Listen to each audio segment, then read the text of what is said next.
Salam jumpa dengan saya Suwarno, dosen program studi akuntansi, pengampu mata kuliah Public Relation. Pada kesempatan kali ini, saya ingin membahas terkait dengan bagaimanakah peran, fungsi, dan tugas seorang public relation di era digital. Selama ini kita melihat bahwa seorang PR itu menggunakan media untuk membangun citra diri dan citra perusahaannya.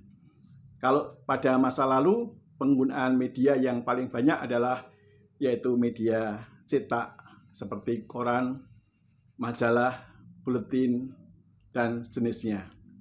Kemudian juga penggunaan media televisi untuk membangun citra diri maupun citra perusahaan. Tetapi Anda lihat hari ini bahwa telah terjadi pergeseran yang luar biasa. Dari penggunaan media cetak, kemudian media elektronika, merambah media internet. Yang dulu pemegang sesuatu untuk bisa tayang di media adalah redaksi ataupun wartawan. Tetapi hari ini setiap orang bisa menjadi seorang wartawan dan redaktur pada dirinya dengan cara Anda membuat media sendiri, seperti media Facebook, Instagram, maupun menggunakan website. Pertanyaan adalah, sampai hari ini, seberapa besar media yang Anda gunakan seperti Facebook, Instagram, untuk membangun citra diri Anda? Kalau zaman dulu, saya menjadi seorang PR, sebagian besar saya menyampaikan informasi kepada pihak eksternal, kepada masyarakat menggunakan pembuatan rilis yang konvensional. Waktu itu membuat rilis dengan cara diketik, kemudian dikirimkan menggunakan mesin fax. Kemudian beralih menggunakan email. Hari ini perkembangan sangat luar biasa. Kita mengetik langsung di HP, kemudian berita bisa kita kirimkan ke media langsung. Dan hal itu juga langsung bisa diakses, dimuat di media. Terjadi pergeseran yang sangat luar biasa di dalam peran fungsi public relation. Sehingga tidak bisa seorang PR hanya mengandalkan dirinya untuk berhubungan dengan media cetak seperti koran, majalah, kemudian media televisi. Hari ini seorang PR juga dituntut sebuah keterampilan, mampu untuk menciptakan, mampu untuk membangun medianya sendiri. Yang pertama tentunya media yang harus dia buat adalah media website yang merupakan jendela informasi bagi perusahaannya. Kemudian yang kedua yaitu menggunakan media sosial, apakah Facebook, apakah Instagram, dan sejenisnya. Hal-hal inilah yang perlu Anda persiapkan. Apakah Anda sudah punya keterampilan, pengetahuan yang cukup? Bagaimana menggunakan media yang berbasiskan internet? Kalau Anda tidak punya keterampilan, ini bisa menjadi permasalahan dari segi hukum. Karena hari ini kalau kita menyampaikan informasi-informasi yang tidak benar atau hoax akan bisa menjadi persoalan hukum. Nah, sehingga mari bersama-sama kita tidak hanya sebagai pengguna Facebook, Instagram, Twitter, kemudian juga YouTube, namun bisa merancang, mendesain agar informasi-informasi yang kita sampaikan lewat media sosial, lewat internet itu betul-betul informasi-informasi yang positif, yang bisa membangun terkait dengan reputasi kita dan perusahaan kita. Ini tantangan yang sangat besar sekali. Jangan diremehkan bahwa sebagian besar penduduk Indonesia yang berjumlah 275 juta pengguna internet, kepemilikan HP lebih banyak dibandingkan jumlah penduduk. Artinya apa? Satu orang bisa memiliki lebih dari sebuah HP. Di mana dengan sebuah HP, dia bisa mengakses informasi-informasi yang ada di dalam internet maupun yang ada di media sosial. Mari bersama-sama. Saja Anda sekalian, hal ini jangan disepelekan. Saya masih melihat penggunaan Instagram, penggunaan Facebook, penggunaan Twitter hanya digunakan untuk yang sifatnya tidak membangun reputasi kita. Justru untuk meruntuhkan reputasi yang kita miliki. Kita tidak pungkiri, seringkali kita melihat kata-kata yang jorok, caci maki, kemudian kalimat-kalimat rasis, itu sering muncul di media sosial. Hal ini yang perlu Anda hindari, khususnya kepada mahasiswa yang mengambil mata kuliah PR, jangan sampai hal-hal yang negatif ini muncul di media sosial Anda.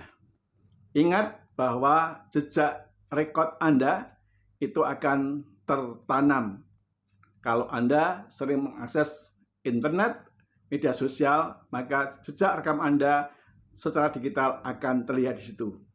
Sehingga boleh jadi ketika besok Anda melamar pekerjaan, yang seharusnya Anda sudah bisa melalui tes tertulis dengan baik, tes psikologi dengan baik, namun jatuh pada waktu interview atau wawancara, gara-gara pihak wawancara melihat bahwa Anda punya track record yang tidak baik di internet maupun di media sosial. Ini yang harus Anda waspadai. Sekali lagi, terkait dengan Anda yang sudah berkomitmen ingin menjadi akuntan yang sekaligus punya keterampilan public relation atau kehumasan, maka pertanyaan adalah sejauh mana Anda sudah menyiapkan ini semuanya.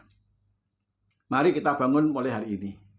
Sehingga saya berharap Anda berikan komentar terhadap apa yang saya sampaikan. Coba Anda jawab, apakah media sosial Anda, apakah Facebook, apakah Instagram, apakah Twitter Anda, sudah bisa mencerminkan diri Anda yang positif?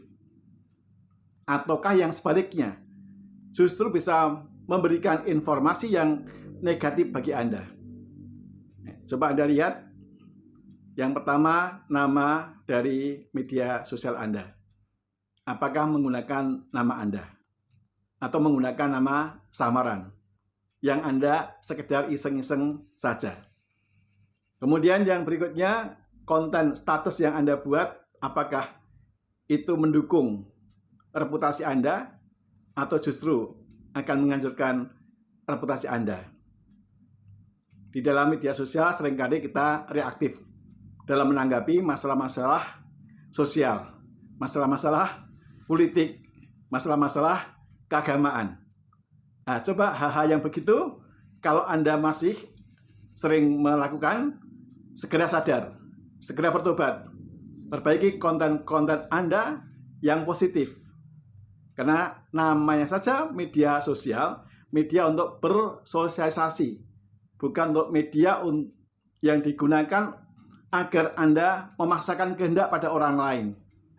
Ya, ini yang perlu Anda perhatikan.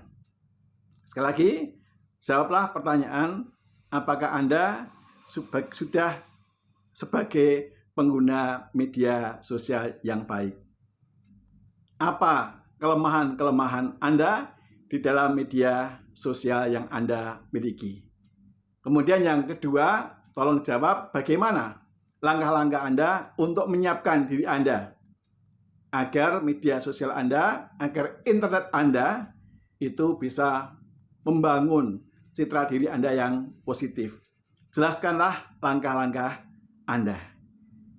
Itu yang kita bahas pada pembahasan kali ini, yaitu menyiapkan diri Anda menjadi seorang public relation, humas, tetapi yang menguasai pengetahuan dan keterampilan digital yang sangat penting sekali untuk masa depan kita. Internet, media sosial akan mampu merubah sesuatu dalam waktu yang singkat.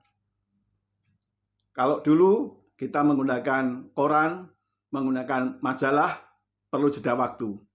Sekarang dalam waktu hitungan menit, detik, Anda bisa menyampaikan informasi lewat internet lewat media sosial, bahkan dalam waktu yang sekejap menjadi perbincangan viral di dunia maya. Untuk itu sekali lagi perhatikanlah etika Anda ketika bermain di internet media sosial.